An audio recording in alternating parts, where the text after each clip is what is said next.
नमस्कार, CG news plus 24 में आपका स्वागत है। सबकी बात सच के साथ। तो चलिए रुक करते हैं आज की प्रमुख खबर पर। लोक स्वास्थ्य यांत्रिकी विभाग में शासन के नियमों की हो रही अवहेलना। छत्तीसगढ़ के जिला कोरिया एवं एमसीबी जिले का लोक स्वास्थ्य यांत्रिकी विभाग शायद शासन के बनाए नियमों को नहीं मानता, तभी तो कई वर्षों से अपनी मूल पद स्थापना वाले स्थान को छोड़ मजे से कर्मचारी अन्यत्र कार्य कर रहे हैं, और वह भी उच्च अधिकारी के संज्ञान में होने के बाद। आपको बता दें कि लोक स्वास्थ्य यांत्रिकी विभाग शासन के बनाए नियमों की खुलेआम अवहेलना करते हुए नजर आ रहा है। विभागीय कर्मचारी अपनी मूल पद स्थापना वाले स्थान को छोड़ दूसरे स्थानों पर कार्य कर रहे हैं, और ऐसा कोई 1 या 2 महीनों से नहीं बल्कि कई वर्षों से अनवरत जारी है। जहां सहायक ग्रेड 2 की मूल पद स्थापना एमसीबी जिले में है, वह कर्मचारी कोरिया जिले में कार्य कर रहा है।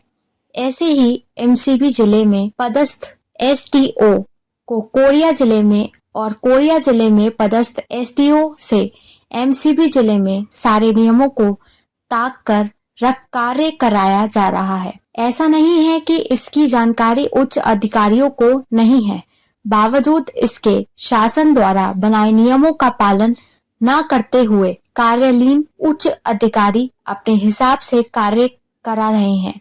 और जब इस संबंध में उच्च अधिकारी से बात की गई तो वह गोलमोल जवाब देते नजर आए। देखिए, बेसिकली जिला विभाजन के बाद जो डिपार्टमेंट्स यहाँ के थे, बहुत सारे डिपार्टमेंट्स थे, जिसमें पीएचई है, पीडब्ल्यूडी है, शिक्षा विभाग है, और एक ही जगह से संचालित हो रहे थे बेसिकली कोरिया से।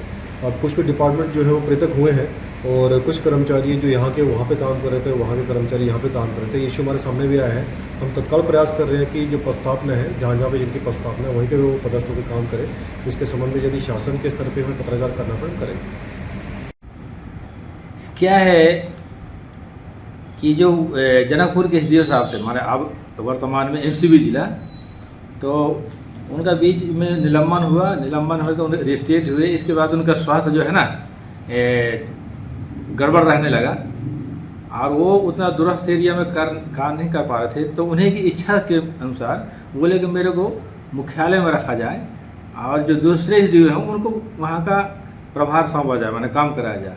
तो इसलिए वो यहाँ के जो एसडीओ थे उनको जनकपुर भेजा गया था, और उनको यहाँ रखा गया था। उनकी मूल पदस्थापना कहाँ है? उनका मूल पदस्थापना जनकपुर सब डिवीजन में है। क्या शासन से इस विषय पे कोई निर्देश आए हैं? नहीं, अब देखिए, तो लोकल व्यवस्था था कि भाई स्वास्थ्य ही खराब है, तो मानवीय दृष्टिकोण से और हम विभाग का काम भी संपादन कराना है कि कैसे क्या है, और दोनों के सहमति से हुआ। और अभी जैसे अब एमसीबी जिला और कोरिया जिला का कार्य भी पृथक हो गया है, तो अब अपने अपने स्थान में रहकर काम करेंगे। अब वर्तमान समय में कहाँ कार्य कर रहे हैं वो लोग? अभी वर्तमान में वो जो जहाँ है वही कर रहा है। मूल पदस्थापना वाली जगह नहीं, अभी मूल स्थापना में नहीं है वो। जो मैं बताया ना, जो पिछले कुछ दिनों में करे तो वहीं अभी, लेकिन अभी ना ये इनका भी एलपीसी वगैरह वगैरह जो पेमेंट वगैरह सब दोनों जो जहाँ जिस जिला में पदस्थ हैं वहाँ भेज दिया गया, और वहीं रह के काम करेंगे। शासन का नियम क्या कहता है? शासन का नियम कहता है कि जहाँ शासन से उनको पदस्थापना की है वहाँ कार्य करें। आपको नहीं लगता कि अवहेलना हो रही शासन के नियमों की? नहीं, अवहेलना तो लग रहा है, लेकिन विभागीय काम भी कराना है, तो आपसी सामंजस्य से ये सब हो रहा है।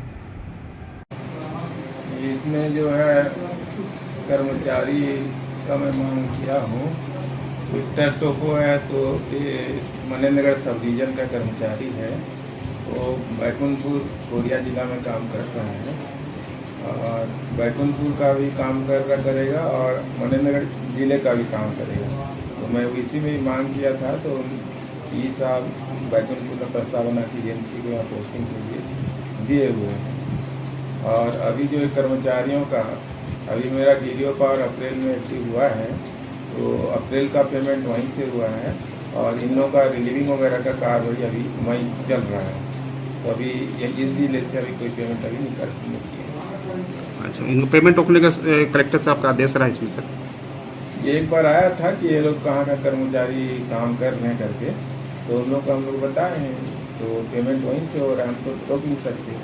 रोकने का पेमेंट वही दे रहे हैं बैतूलपुर जिले से। अभी आपके ऑफिस से कोई पेमेंट नहीं बनी? नहीं, अभी तक कोई पेमेंट नहीं। खबरों में अब तक के लिए बस इतना ही। फिर होगी आपसे मुलाकात ऐसी किसी बड़ी और खास खबर के साथ। तब तक के लिए नमस्कार और देखते रहिए CG News Plus 24।